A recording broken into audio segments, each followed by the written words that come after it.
Buenas tardes, bienvenidos a la fantasía de un papel 99.9. Recuerden, nuestras líneas están abiertas para cualquier duda que ustedes tengan. Hoy yo les voy a hablar sobre la séptima parte de Malinche. Bueno, entonces todo empieza así. A partir de esa noche y por muchas noches más, Malinche no pudo conciliar el sueño. La atormentaban las imágenes de una matanza que no había visto. Desde niña había desarrollado una técnica para conciliar el sueño, que consistía en cerrar los ojos y pintar un códice utilizando la imaginación. Cuando en su mente empezaban a aparecer rostros, figuras, glifos, signos, sabía que ya se encontraba en el mundo de los sueños, en el universo fantástico que le pertenecía únicamente a ella. Ese sitio era el lugar de encuentro con sus pensamientos más luminosos, pero también con el de los sueños más aterrorizadores. Sentía en el centro de su cuerpo una sensación y abría los ojos. Esto sucedía varias veces hasta que el sueño la agotaba. Cuando esto pasaba, venía la peor parte. Un sueño repetitivo la presionaba la mente. Al inicio de la pesadilla, Malinche era una mariposa sostenida por el viento, que la observaba desde las alturas como danzaban los nobles y guerreros mexicas. Los veía entregados a la danza, concentrados, entrando en un estado de exaltación religiosa.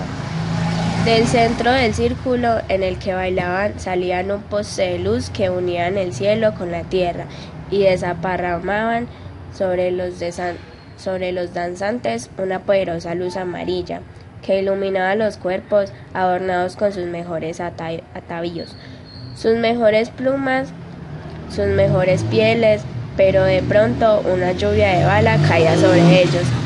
Les perforaban el pecho, sus corazones sangrantes se volvían de piedra y se elevaban al cielo. Malinche, dentro de su pesadilla, se decía a sí misma: los corazones de piedra también vuelan. Al decir esto, veía una imagen fascinante y aterrorizadora que distraía su mirada. El cuerpo mutilado a la diosa Coyolxauhqui. Malinche no entró en el juego de explicaciones, no dijo nada. El impacto de haber sido la última en mirar a los ojos del emperador antes de que se lo llevaran a sus habitaciones lo mantuvo viviendo en un tiempo que no era ese tiempo. Maldita.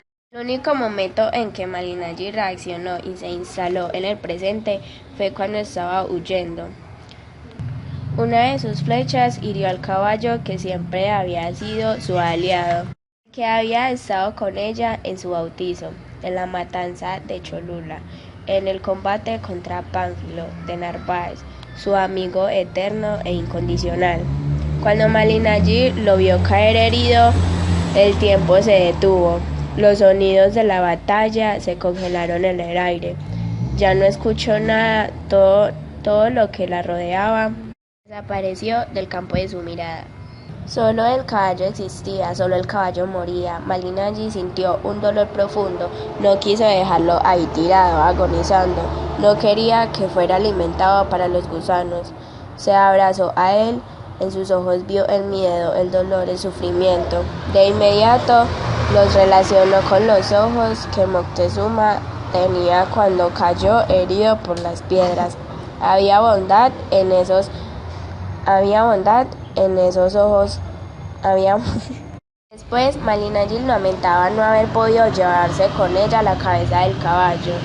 Cortés, derrotado, se refugió, y mientras tanto una epidemia de viruela negra portada por los esclavos cubanos que venían con los españoles hizo estragos en la población. Una de las víctimas fue el mismo Cuitláhuac, quien falleció por esa causa. Luego, Cortés hizo construir 13 bergantines para controlar la ciudad desde los lagos que la rodeaban. En una de sus acciones, Cortés consiguió llegar al Templo Mayor, pero una de los mexicas lo atacaron por la retaguardia, logrando capturar a más de 50 soldados españoles vivos. Esa noche, desde sus campamentos, los españoles escucharon los cantos de victoria y supieron que los soldados capturados habían sido sacrificados en el propio templo mayor. En los anafres ya no cocinaban los acostumbrados cientos de platillos para Moctezuma. Los artesanos que elaboraban las joyas, las ropas del emperador estaban muertos o habían salido huyendo. Malin allí pensaba en su abuela, en lo afortunada que había sido al no ver la destrucción del mundo, de sus dioses. Estaba confundida, se sentía culpable y responsable de lo acontecido. Para justificarse, pensaba que tal vez lo que estaba muriendo no estaba muriendo, que era cierto que durante los sacrificios humanos lo único que moría sobre la piedra era el cuerpo, el cascarón, pero a cambio de las liberaciones del espíritu. Su tranquilidad emocional dependía de que ella aceptara todo eso, la vía que liberaban de la prisión del cuerpo, seguía su destino en los cielos para alimentar su sol. Su tranquilidad no estaba de acuerdo, creía y no creía. Si observaba a su alrededor, todo le hablaba de un entorno ciclo de vida y muerte. Las flores morían y se convertían en abono de otras. Los peces, las aves, las plantas se alimentaban unos a otros. Sí, pero ella estaba convencida de que Quetzalcóatl había venido a este mundo a afirmar que los dioses no se alimentaban de la sangre de los sacrificios, sino de sus intenciones y sus pensamientos, que el sueño de los hombres era el aprendizaje de los dioses y que el aprendizaje de los hombres era el pensamiento eterno de los dioses, y que el de los dioses se alimentaba de su misma esencia, o sea, del alma de los que había creado.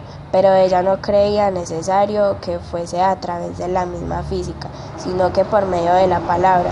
Cuando uno oraba, cuando uno nombraba a sus dioses, lo alimentaban, los honraba, les devolvía la vida que a su vez ellos no habían dado al nacer.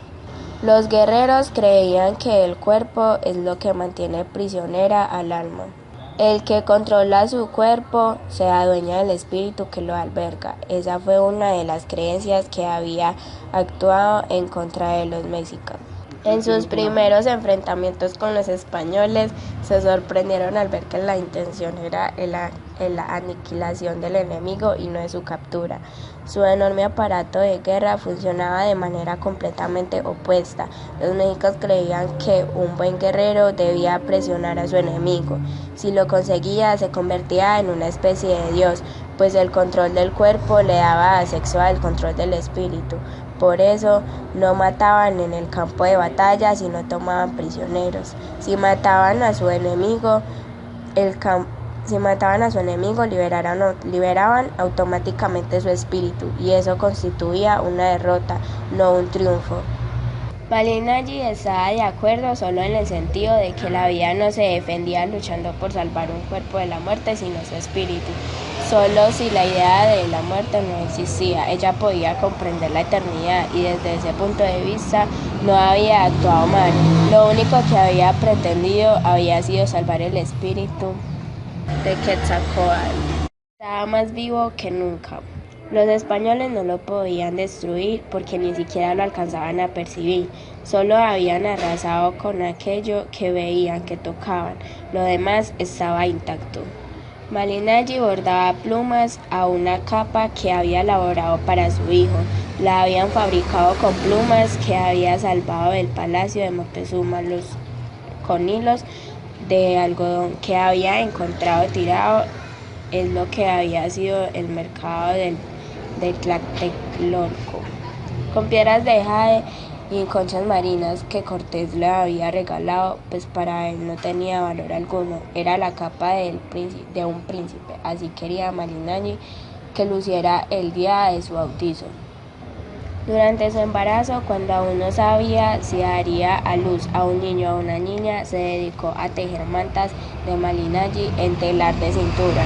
Ella iba a arropar a su hijo con todo su ser, lo iba a cubrir con la cáscara que cubría la semilla para revertir el proceso que en su vientre se estaba dando. Malignaggi sabía que así como toda planta cumplía un ciclo de siembra, nacimiento, florecimiento y muerte, siempre yendo a la oscuridad hacia la luz, en su interior estaba germinando una semilla que saldría a la luz.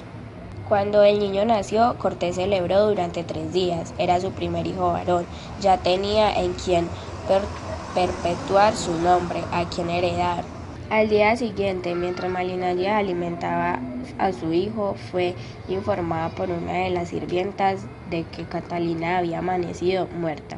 La había encontrado una mujer de la servidumbre en la cama, vestida con la misma ropa que llevaba a la fiesta.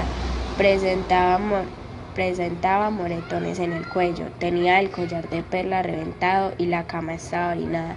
El rumor de un posible asesinato corría por todas partes. A Malignaggi una de las cosas que más le impactó fue el hecho de que el collar estuviera roto. Alguien había desconectado a Catalina del collar de la creación. En el campo había varias fogatas encendidas que se reflejaban en las estrellas. Malignaggi observaba a Cortés, quien miraba de un lado a otro. Ahora el cielo, ahora el fuego, ahora la tierra. Desde que días atrás lo había observado limpiar su amargura y afilar la tierra. Desde que supo que un viento de obsidiana lo amenazaba. Ella sabía perfectamente cómo era el padre de su hijo. Su sangre se había recreado en sus entrañas. Pensó que siempre lo había conocido. La era tan familiar, tan cercano, que lo aceptaba como parte de su destino, como si él hubiera nacido para penetrar su vientre, como si él hubiera nacido para escuchar su lengua, como si él hubiera nacido para herir su corazón. Al observar la inquieta mirada de Cortés, le fue fácil descubrir que en ella pudiera darle satisfacción y placer, fuese la acción de conquistar, no los logros obtenidos, no las victorias, no el infinito poder que ella poseía. Este hombre es insaciable, se dijo a sí misma. Parecía que lo único que lo despertara a la vida es la muerte, lo único que lo hace gozar es la sangre, el deseo de destruir, de romper, de rasgar, de transformar. Sintió lástima por él y por primera vez tuvo compasión de este hombre obsesivo y terrible. Sintió pena de que no pudieran estar en paz. Iban en camino a las higueras, en el plan de conquista, y Malignaggi temió que si lo lograba, su deseo de conquista crecería y su mente volvería a enloquecer deseando más y más. Pude imaginar que no tendría descanso jamás. Muchas veces había pensado en aquel retorno, pero nunca lo hizo. Fue hasta entonces, en compañía de Cortés, que recorría los pasos andados. Metros antes de llegar, ya el corazón de Malignaggi estaba inquieto, encendido de latidos. La sangre se le agolpeaba en los ojos y su mirada mostraba la inocencia de una niña y el odio inacabable de alguien que por años guardó un dolor, que por años mantuvo en el fondo del corazón una angustia dormida, una tristeza olvidada, que despertaban precipitadas a medida que Malignaggi se acercaba al lugar en el que había sido abandonada por su madre. Todo el dolor de su infancia aparecía de golpe en todos los poros de su cuerpo. El destino es exacto y lo que está escrito en las estrellas se cumple. Fueron las palabras que Malignaggi recordó en el instante mismo que vio de nuevo a su madre. Ahí estaba frente a ella ese fantasma que había aparecido frecuentemente en su memoria, pero con diferente forma, con diferente aspecto. Ahí estaba la grandiosa imagen, fuerte y poderosa de su madre, ahora agónica, marchita, acabada y triste, con su máscara de humildad. A su lado estaba su hermano. Se vio en el espejo de su mirada y reconoció de inmediato la sensibilidad y el mundo interior de un hombre que se le presentaba como aparecer algo largamente anhelado. Él era tan igual a ella, tan parecido a su rostro, a sus latidos, a su respiración, Era como si viera vuelta hombre. Él, al mirarla, inmediatamente le sonrió. El corazón de Malinalli latía en una velocidad ensordecedora. Sus ojos estaban a punto de llorar. Su emoción era la misma que había sentido la primera vez que se había enamorado, la primera vez que había amado. Le daban ganas de besarlo, de abrazarlo, de acariciarlo. Sin embargo, pudo controlarse y simplemente contestó a su saludo con otra sonrisa. Ese universo de percepciones, de diálogos, silencios, de miradas y de gestos fue roto por la voz de la madre de Malinalli. «Hija, qué gusto me da verte», dijo, al mismo tiempo que extendía su mano para tocarla, para acariciarle el rostro. Malinalli, evitando el contacto, le respondió: «Yo no soy tu hija, ni te considero mi madre». Ni una caricia, ni una palabra amorosa, ni un gesto de bondad, ni un mundo de protección me brindaste el día que una crueldad tan exacta y puntualmente me regalaste. El día que decidiste que fuera esclava y me quitaste la libertad del corazón y la imaginación, del pensamiento». La madre de Malinalli no pudo más y sus ojos derramaron grandes cantidades de lágrimas.